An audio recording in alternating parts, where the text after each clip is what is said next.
Mi nombre es Jorge Avellán. A continuación paso a presentar los aspectos más relevantes de mi trabajo, titulado Actitudes hacia la discapacidad de los futuros maestros de educación física. El objetivo propuesto es investigar las actitudes hacia la discapacidad de los estudiantes de la mención de educación física. Con este fin se han administrado 2 cuestionarios a los 76 participantes. Por un lado, la escala de actitudes hacia las personas con discapacidad de Verdugo, Arias y Genaro, y por otro lado, la escala de creencias hacia la atención a la discapacidad en actividad física de González y Baños. Los resultados se han analizado realizando ANOVA de un factor en función del género de los participantes, su experiencia y su curso. Los resultados en función del género muestran una cierta alternancia de valores superiores entre los hombres y las mujeres. Sin embargo, se obtienen diferencias significativas en la variable reconocimiento de la integración en los centros educativos, en la que los hombres obtienen valores más elevados. En los resultados en función de la experiencia se observa la tendencia de que a mayor experiencia, actitudes hacia la discapacidad más positivas. Sin embargo, estas diferencias no son significativas. Los resultados en función del curso indican que los alumnos de cuarto muestran resultados en la variable calificación genérica significativamente superiores a los alumnos de tercero. El resto de variables también muestran esta tendencia, excepto la variable estrategias para la atención a la diversidad.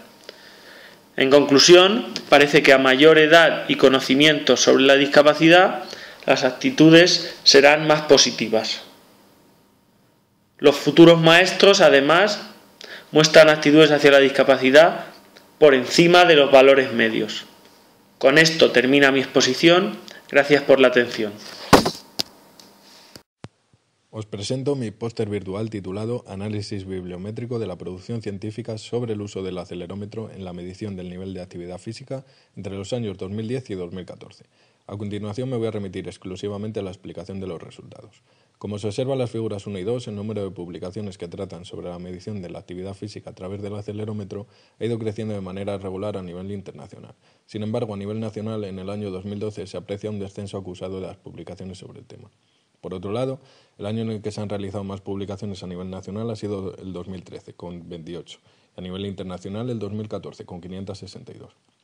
Como podemos apreciar en las figuras 3 y 4, son múltiples las áreas en las que se investiga el uso del acelerómetro. El área predominante en ambas figuras es la medicina, con casi un 90%, seguida de un área que engloba las profesiones de la salud. A nivel internacional podemos observar en la figura 5 que los autores que más han investigado sobre el tema son Ekeland y Tudor Locke, con 36 publicaciones cada uno. Por otro lado, a nivel nacional, la figura 6 muestra que el autor que más ha publicado sobre este tema es Jonathan Ruiz, con 26. En la figura 7 observamos que la Universidad de Carolina del Sur es la que más publicaciones ha realizado a nivel internacional, con 57, seguida muy de cerca de la Universidad de Bristol, con 56. Por otro lado, la figura 8 muestra que en España el centro que más ha investigado es la Universidad de Zaragoza, con 38 publicaciones, seguida muy de lejos por la Universidad de Granada, con 18. En la figura 9 se advierte que el país que más ha publicado sobre este tema es Estados Unidos, con 851 publicaciones. A continuación, a gran distancia se encuentra el Reino Unido, con 338. España aparece localizada en 7º lugar con 98 publicaciones. La revista que más publicaciones se han realizado sobre este tema a nivel internacional es Medicine and Science in Sports and Exercise, con 128 artículos, como se puede observar en la figura 10. Por último, destacar que las revistas European Journal of Sport Science, International Journal of Obesity y BMC Public Health son las que más artículos han publicado de autores españoles, con 5 artículos cada una. Muchas gracias. El trabajo expuesto a continuación, titulado Percepciones de los alumnos a través del modelo de aprendizaje cooperativo en las clases de educación física, fue elaborado por Cristina Cuesta Zamora, Pilar León González e Irene González Martí. Con este estudio se investigó si a través del modelo de aprendizaje cooperativo mejoraban las percepciones de los alumnos en cuanto a la destreza para la comunicación interpersonal, la destreza para la gestión y trabajo en grupo, la destreza para la regulación de los conflictos y la destreza de liderazgo. Para ello se elaboraron 2 unidades didácticas inspiradas en el modelo de aprendizaje cooperativo y se creó un cuestionario de destrezas de 24 ítems, valorados en una escala Likert del 1 al 5.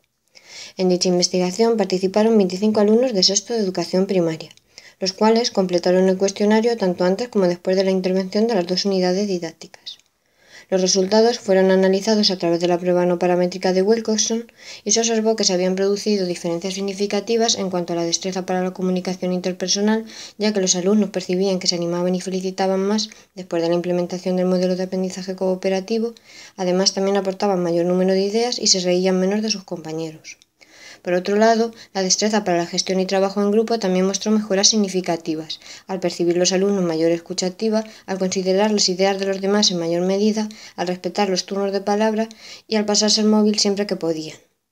En cuanto a la destreza de regulación de conflictos, también obtuvo mejoras en la resolución de conflictos mediante el diálogo, el respeto de ideas y búsqueda de acuerdos compartidos y la reducción de la agresividad cuando un compañero no sabía realizar la tarea. Para finalizar, en cuanto a las destrezas de liderazgo, los alumnos no solo percibían que sus ideas eran escuchadas, sino que además también eran valoradas. Por todo ello, cabe concluir que a través del modelo de aprendizaje cooperativo se producen cambios significativos en las 4 destrezas de Putnam, hay mayor escucha activa, mejora la productividad de grupo y la búsqueda de ideas compartidas, disminuye la agresividad y favorece la socialización.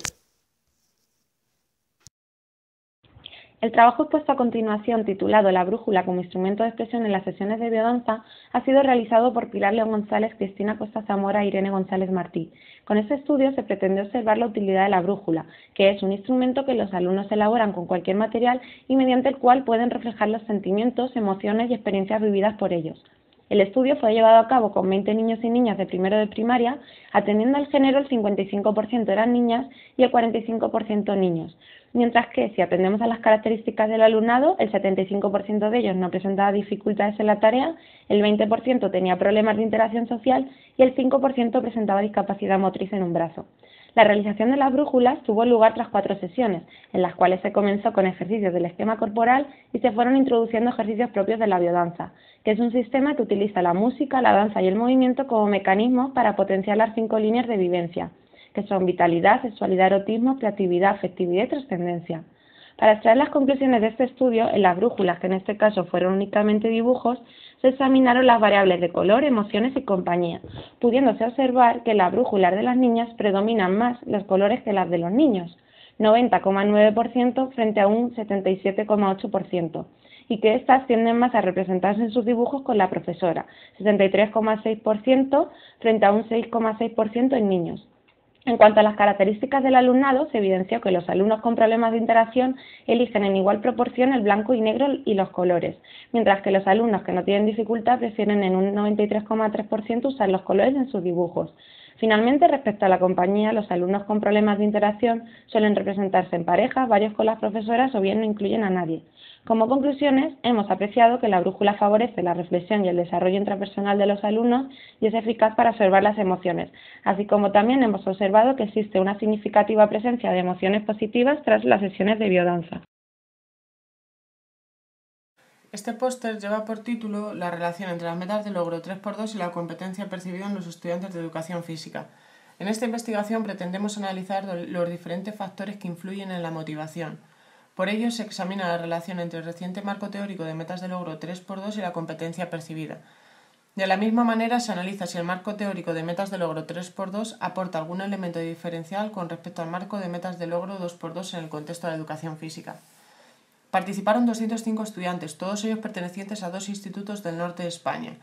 Los estudiantes cumplimentaron el cuestionario de metas de logro 3x2 en educación física y la subescala de competencia percibida de la escala de las necesidades psicológicas básicas adaptada también a la educación física.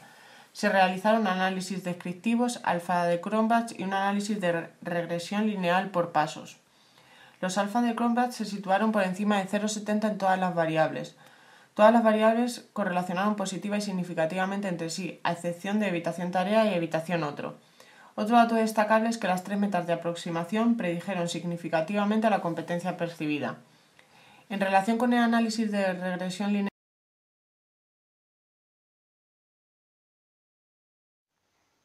el perfil del docente en la práctica psicomotriz educativa.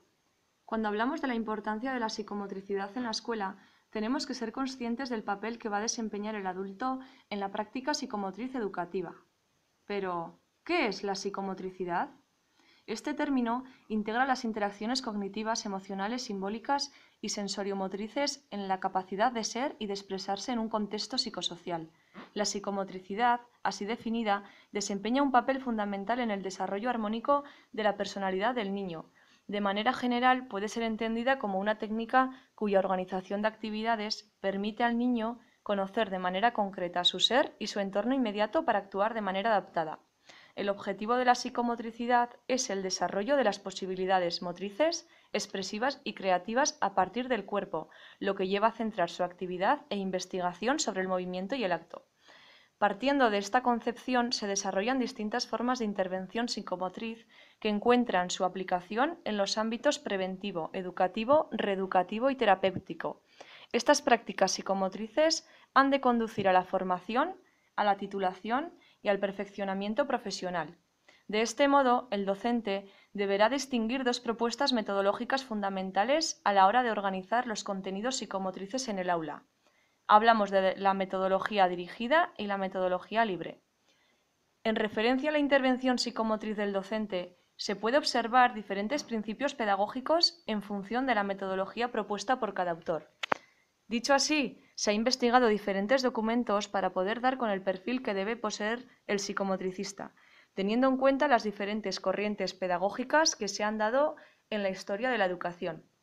Como conclusión, podemos decir que la psicomotricidad no solo es favorable en el ámbito educativo, como terapia y ayuda también es idóneo. La formación del psicomotricista se basa en un trabajo amplio y recíproco que se cimiente en los contenidos teóricos, prácticos o profesionales y el trabajo personal. Algunos autores señalan que el papel del adulto puede ser uno u otro. Cada uno de estos ha establecido su metodología y hoy en día se pueden encontrar estas metodologías en diferentes escuelas.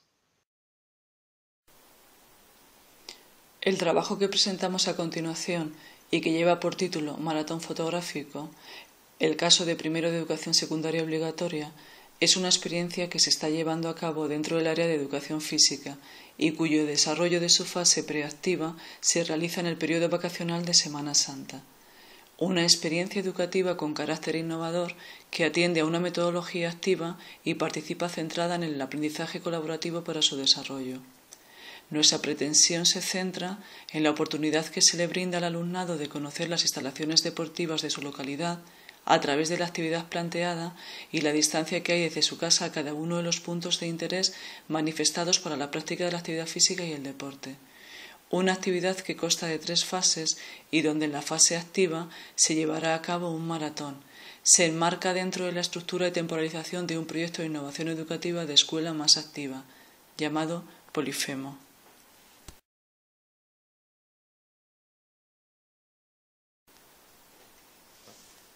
El trabajo que presentamos a continuación y que lleva por título Skate y ópera en primero de educación secundaria obligatoria es una experiencia llevada a cabo dentro del área de educación física, comunidad de trabajo y de manera interdisciplinar con el área de música. Una experiencia educativa con carácter innovador que atiende a una metodología activa y participativa centrada en el aprendizaje colaborativo y que utiliza la técnica de grupo de expertos para su desarrollo.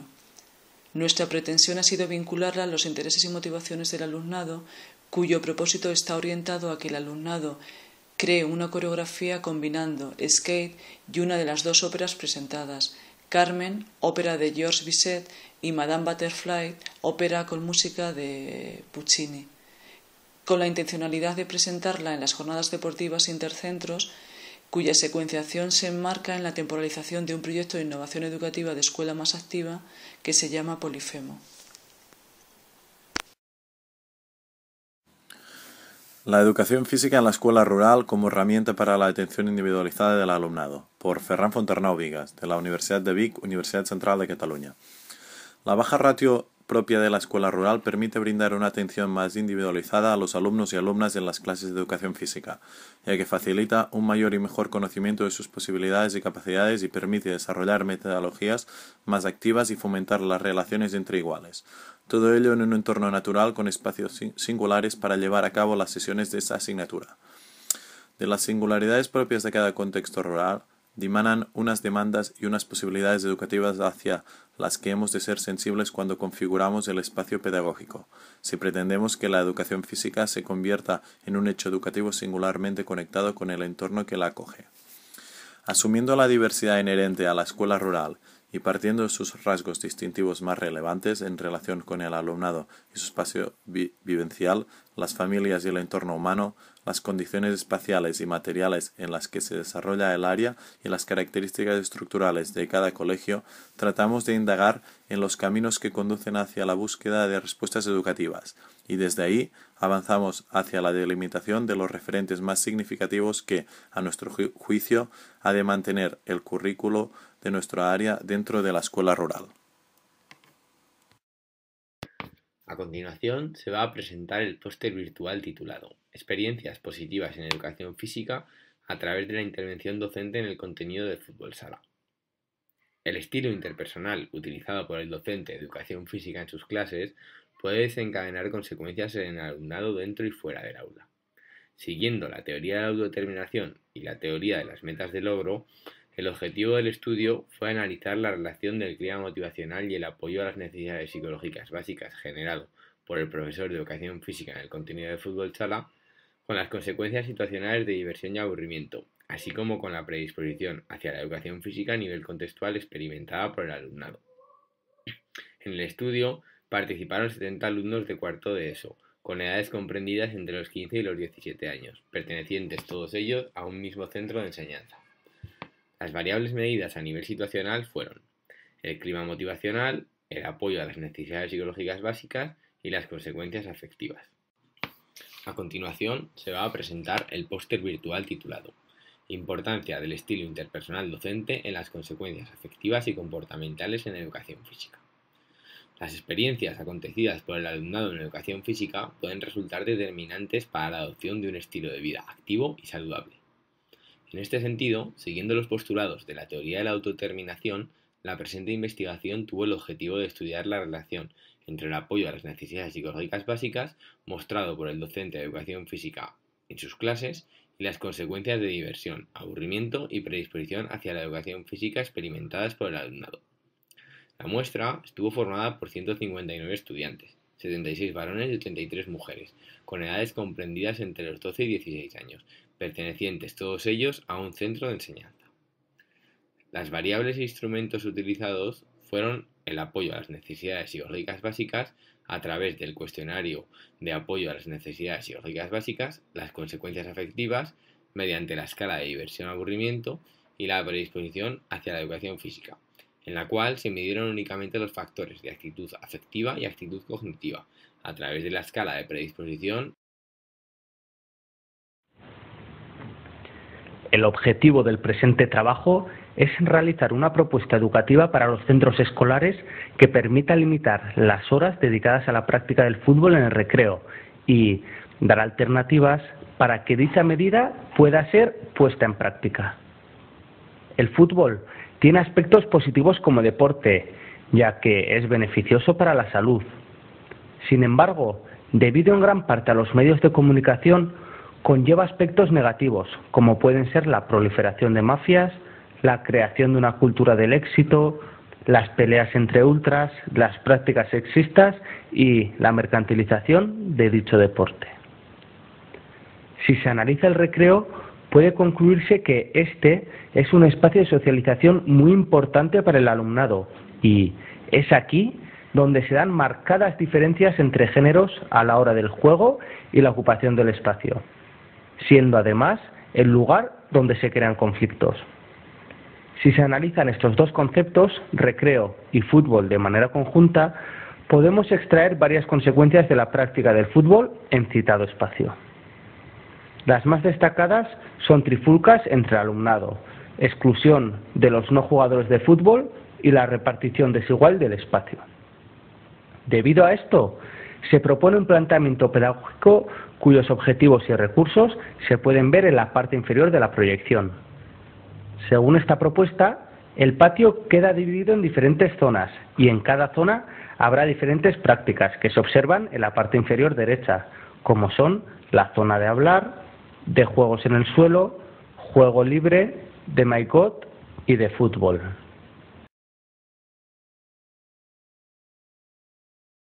Contenidos básicos en el fútbol base, categoría Benjamín. Autores: Jorquera Pozanco, Javier y Gamonales Puerto, José Martín. Objetivos. Ofrecer una información la cual se considera relevante para poder llevar a cabo un trabajo coordinado y válido en el fútbol base, concretamente en la categoría Benjamín. Establecer una propuesta de contenido básico a trabajar con jugadores de fútbol base de categoría Benjamín. Método. Diseño. Investigación de tipo descriptivo y observacional. Muestra.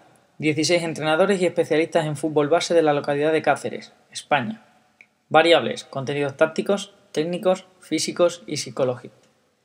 Procedimiento. Se pasó un cuestionario individual a cada entrenador con las distintas preguntas relacionadas con los contenidos básicos a trabajar durante la temporada de fútbol base en categoría Benjamín. La temporada de fútbol se estableció con una duración de 9 meses, desde el 1 de septiembre al 31 de mayo. Instrumental. Cuestionario sociodemográfico. Cuestionario con preguntas referentes a los contenidos básicos a trabajar durante la temporada de fútbol base categoría Benjamín. Análisis estadístico. El tratamiento estadístico se realizó utilizando el programa de análisis de datos SPSS 21.0. Conclusiones. Una propuesta de contenidos a trabajar durante la temporada de fútbol base en categoría Benjamín. Se trabaja de forma general la mayoría de contenidos citados por Palau 2007 y Gamonales y Jorquera 2014 e incluso se amplían algunos más, trabajo propioceptivo. Se le da mucha importancia al trabajo de la coordinación y flexibilidad. Importancia de diferenciar los contenidos a trabajar en una escuela competitiva de una escuela de enseñanza en la que no se persigue el objetivo de ganar. Diferencias entre tipos de entrenamientos en el fútbol base, tradicional versus moderno, categoría infantil. Autores: Jorquera Pozanco Javier y Gamonales Puerto José Martín. Objetivo: valorar y comparar la condición física de futbolistas jóvenes de 12 a 13 años mediante pruebas específicas, Eurofit, al inicio, durante y al final de un programa de entrenamiento concreto. Método moderno o tradicional. Método.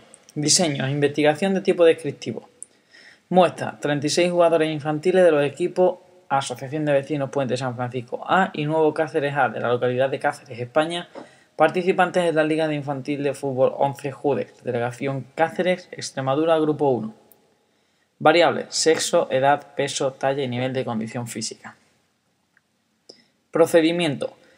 Todos los jugadores firmaron un consentimiento informado antes de participar en el estudio. Desde el comienzo del estudio hasta finalizar el mismo, los sujetos no realizaron ningún entrenamiento adicional aparte del entrenamiento propio del estudio.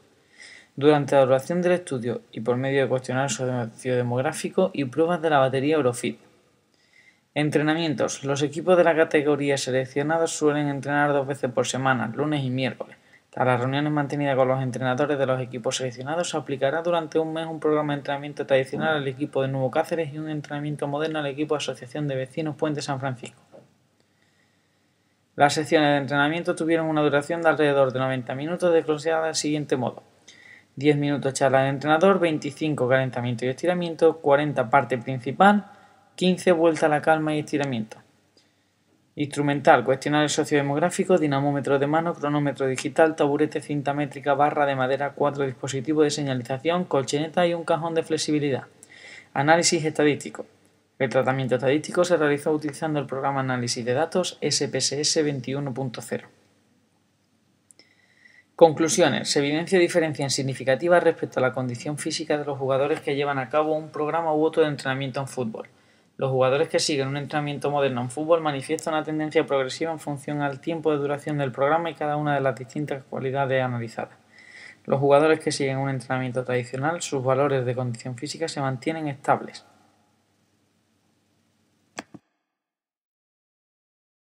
Valoración de la flexibilidad de los cazadores españoles. Autores: Gamonales Puerto José Martín y Jorquera Pozanco Javier. Objetivos: analizar la flexibilidad en términos de valores normativos de los cazadores en España. Estudiar si existen relaciones entre flexibilidad y demás variables estudiadas. Método: diseño. Investigación de tipo descriptivo y correlacional. Muestra: 144 sujetos cazadores elegidos por nuestro aleatorio con edades comprendidas entre 16 y 55 años.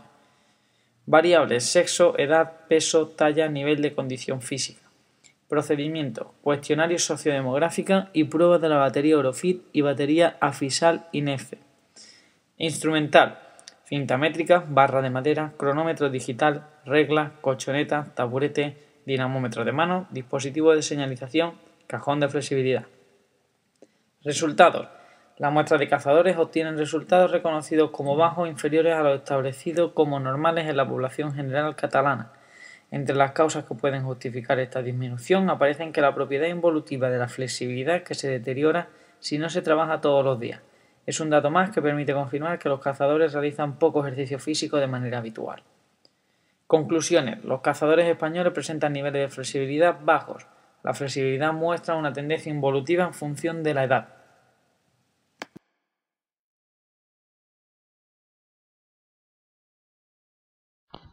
Pasamos a presentar el póster virtual titulado Análisis de la respuesta cardíaca de árbitros de fútbol en competición, estudio de caso. La frecuencia cardíaca es el método más utilizado para cuantificar la carga interna de la acción del árbitro durante los partidos. Por ello, los objetivos de este estudio fueron, por un lado, examinar la respuesta cardíaca de un árbitro de fútbol tanto durante un test de campo incremental como durante 2 partidos de categoría cadete, y por otro lado, determinar las zonas de intensidad del árbitro durante los partidos. Un árbitro de fútbol de categoría nacional formó parte de este estudio.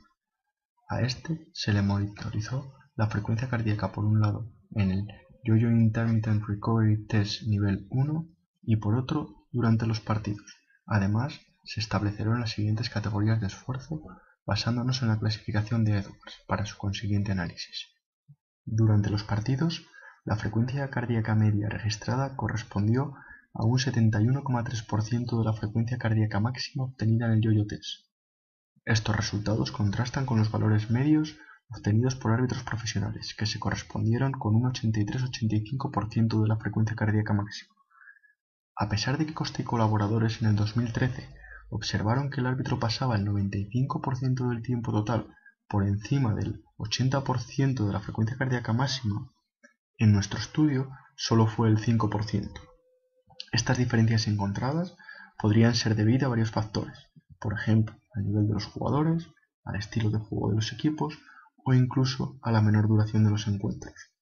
Así pues, podemos concluir que la carga interna de la acción del árbitro de fútbol, medida mediante frecuencia cardíaca obtenida en partidos de categoría cadete, es inferior a la reportada en otros estudios con árbitros en partidos de categoría senior.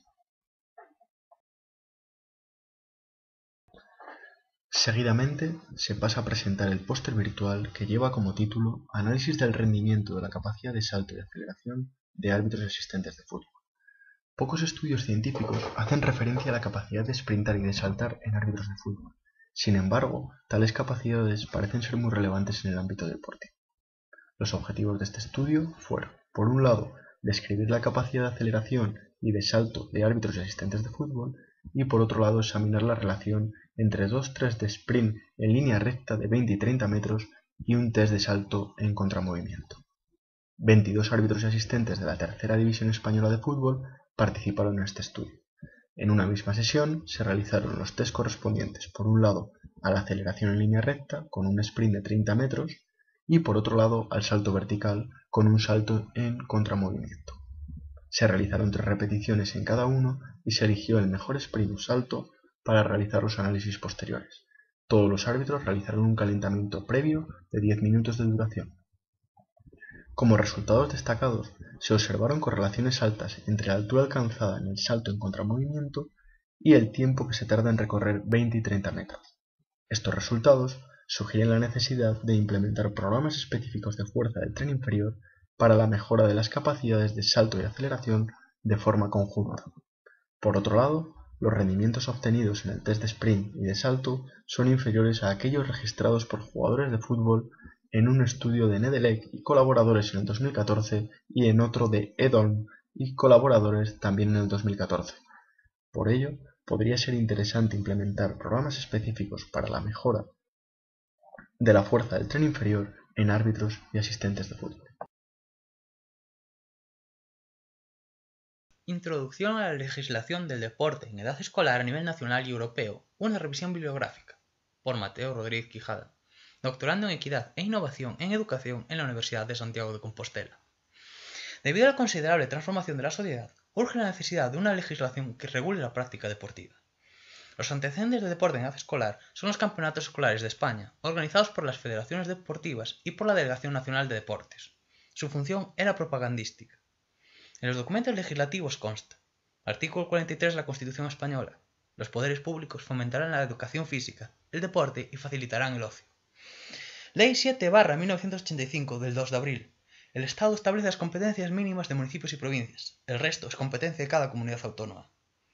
Ley 10/1990 del 15 de octubre. El Consejo Superior de Deportes y las comunidades autónomas coordinan el deporte escolar y convocan los campeonatos de España en edad escolar.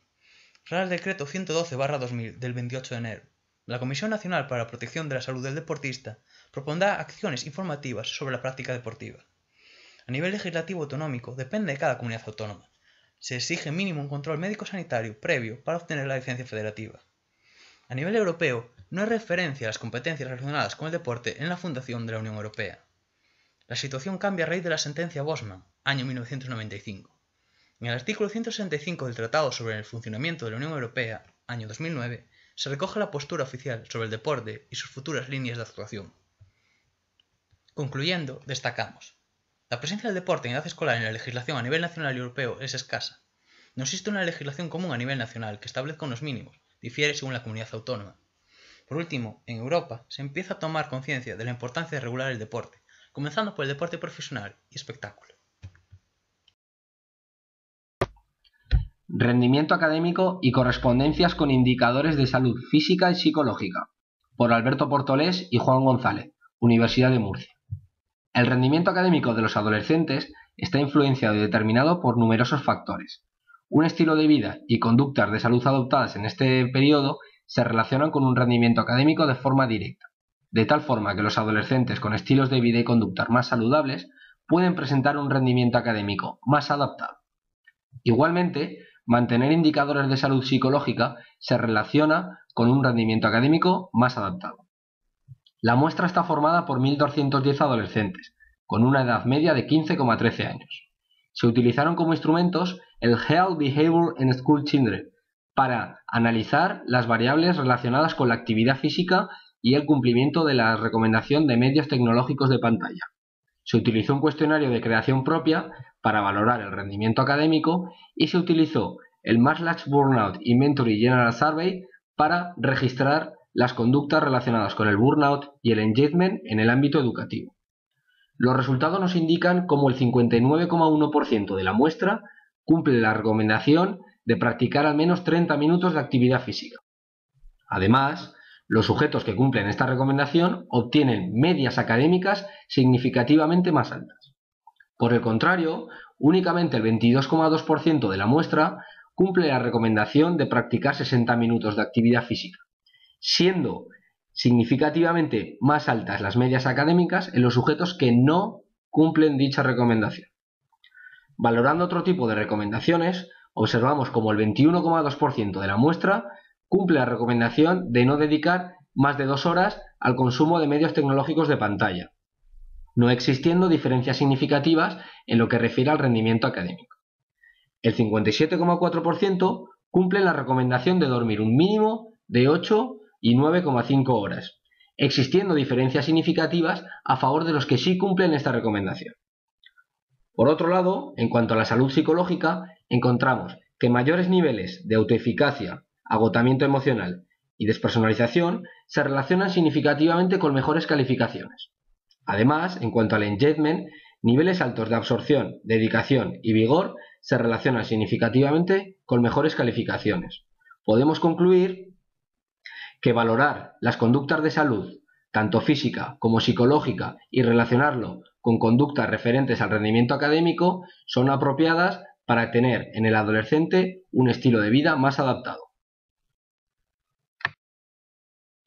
Buen día, mi nombre es Fray Janet García Mondragón, soy estudiante de la licenciatura en Psicología en la Universidad La Salle, en Morelia, Michoacán, México. El presente estudio se titula Estrés previo y su relación con el éxito de los partidos de la séptima división de Monarcas.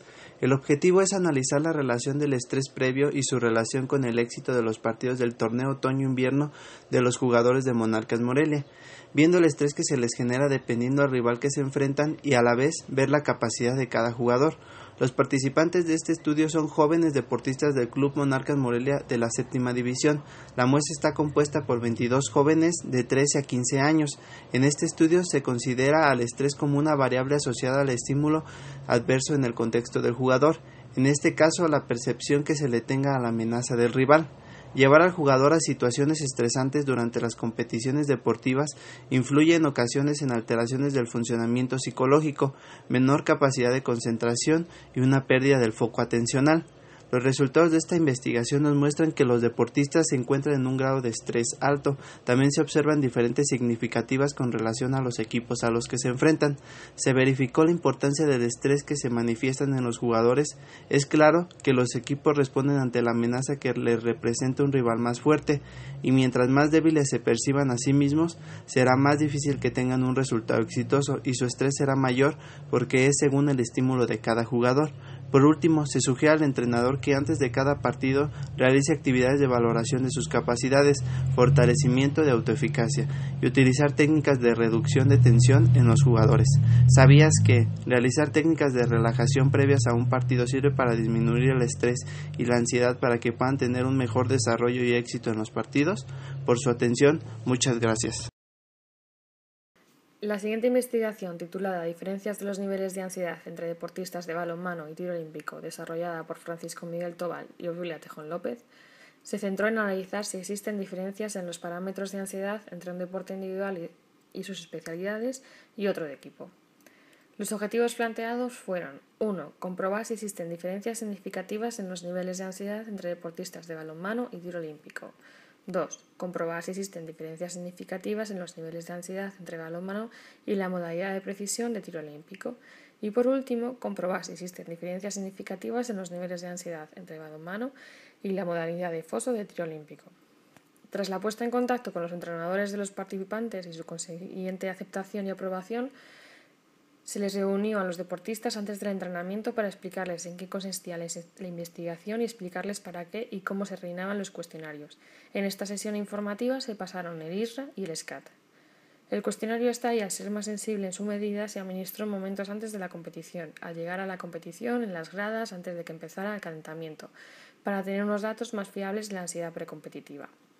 El material utilizado fue el siguiente: Inventario de situaciones y respuestas de ansiedad, ISRA, de Miguel Tobal y Cano Bindel en el 2002, el State Try Anxiety Inventory, STAI, Spielberger, Gauchow, Lucene, Bach y Jacobs en 1983, y el Sport Competition Anxiety Test, SCAT, Martens, de 1977.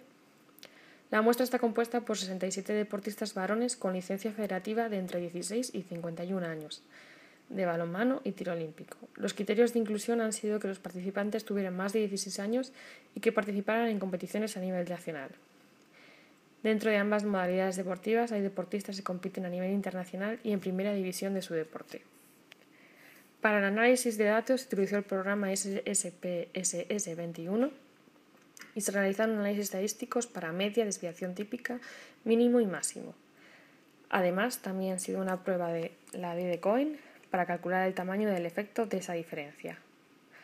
Como conclusiones del estudio, los resultados reflejan diferencias significativas en las variables de ansiedad estudiadas entre balonmano y tiro olímpico, además con sus respectivas modalidades de precisión y foso, tendente a que los deportistas de balonmano reflejen mayores niveles de ansiedad.